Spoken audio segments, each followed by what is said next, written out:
Halo semuanya, perkenalkan nama lengkap saya Laurentius Sonerebong dengan NIM 2423812054. Saya adalah salah satu mahasiswa program studi pengelolaan hutan di kampus Politeknik Pertanian Negeri Kupang. Di sini saya akan mempresentasikan hasil pengamatan yang telah kami lakukan di lapangan, khususnya mengenai jenis-jenis kayu dan manfaatnya.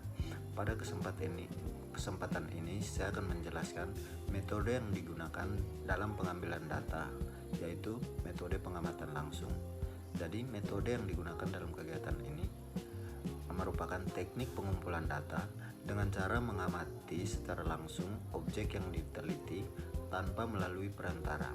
Jadi pengamatan dilakukan di lokasi yang sudah ditentukan, yaitu di Kelurahan Lasiana, Kecamatan Kelapa Lima, Kota Kupang, Provinsi Nusa Tenggara Timur.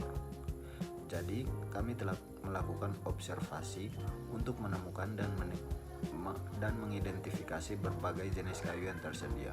Dalam proses pengamatan ini, kami tidak hanya melihat, tetapi juga mencatat secara sistematis semua data yang ditemukan di lapangan. Berikut ada beberapa mebel yang kami kunjungi, yaitu ada 5 mebel yang ada di Kelurahan Lasiana ini. Yang berikut adalah langkah-langkah yang kami lakukan dalam melakukan observasi langsung, yaitu pertama kami menentukan lokasi pengamatan, kemudian melakukan observasi langsung terhadap jenis-jenis kayu yang ada di mebel tersebut, kemudian mengidentifikasi nama kayu, baik nama lokal maupun nama ilmiah, yang kemudian mencatat jenis produk kayu yang tersedia seperti lis, papan, reng, kaso, serta balok atau tiang. Kita juga menentukan asal kayu yang didatangkan dari mebel tersebut. Hasil data pengukuran kayu di lapangan terdapat berbagai macam ukuran dengan ukuran 1 x 5 cm, 2 x 10 cm, 3 x 4 cm, hingga 6 x 12 cm. Jadi data ini bisa dilihat langsung. Dari seluruh data tersebut kemudian dicatat ke dalam tabel agar terstruktur dan mudah dianalisis. Jadi kelebihan dari metode pengamatan langsung ini memiliki diantaranya itu data yang diperoleh lebih nyata dan sesuai dengan kondisi yang ada di lapangan. Lebih akurat karena diamati secara langsung, dapat melihat langsung variasi jenis kayu dan penggunaannya. Namun metode ini juga membutuhkan ketelitian dan waktu yang cukup agar data yang diperoleh benar-benar lengkap. Kemudian berdasarkan hasil pengamatan yang ditemukan, jenis kayu yang digunakan untuk keperluan seperti bahan bangunan dan konstruksi, yaitu seperti jati, mahoni, dan juga cendana. Kayu tersebut diolah menjadi berbagai produk seperti papan, reng, kaso, balok dengan ukuran yang bervariasi sesuai dengan kebutuhan konsumen. Jenis-jenis kayu yang ditemui pada lokasi pengamatan satu yaitu kayu jati yang berasal dari camplong dengan nama ilmiah Tectona grandis. Jadi jenis kayu ini diproduksi di mebel dalam bentuk balok atau tiang dengan ukuran 6 x 12 cm. Kayu ini digunakan untuk bahan konstruksi seperti kusen pintu ataupun jendela sesuai dengan kebutuhan para pelanggan. Kemudian pada lokasi 2 kami menemukan kayu dengan jenis yang sama yaitu jati dari Amarasi dengan produk yang diolah itu seperti papan dengan ukuran 3 x 5 cm.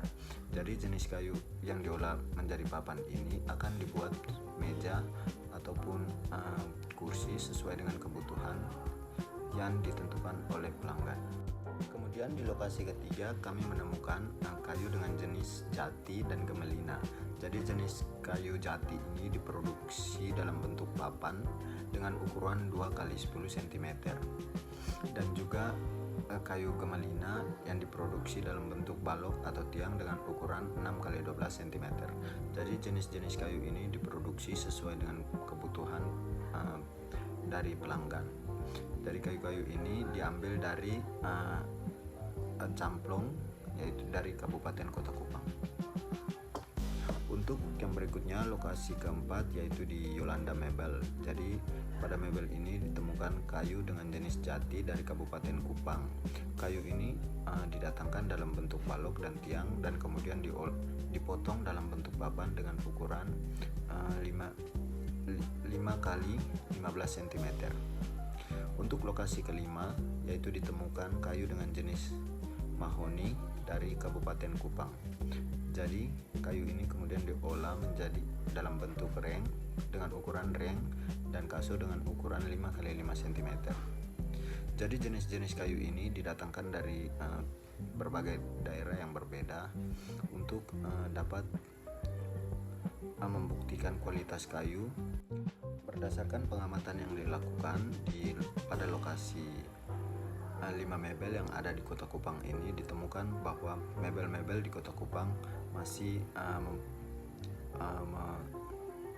mengutamakan produksi kayu dengan jenis jati karena jati memiliki keunggulan kayu yang kuat dan juga awet terhadap serangan rayap.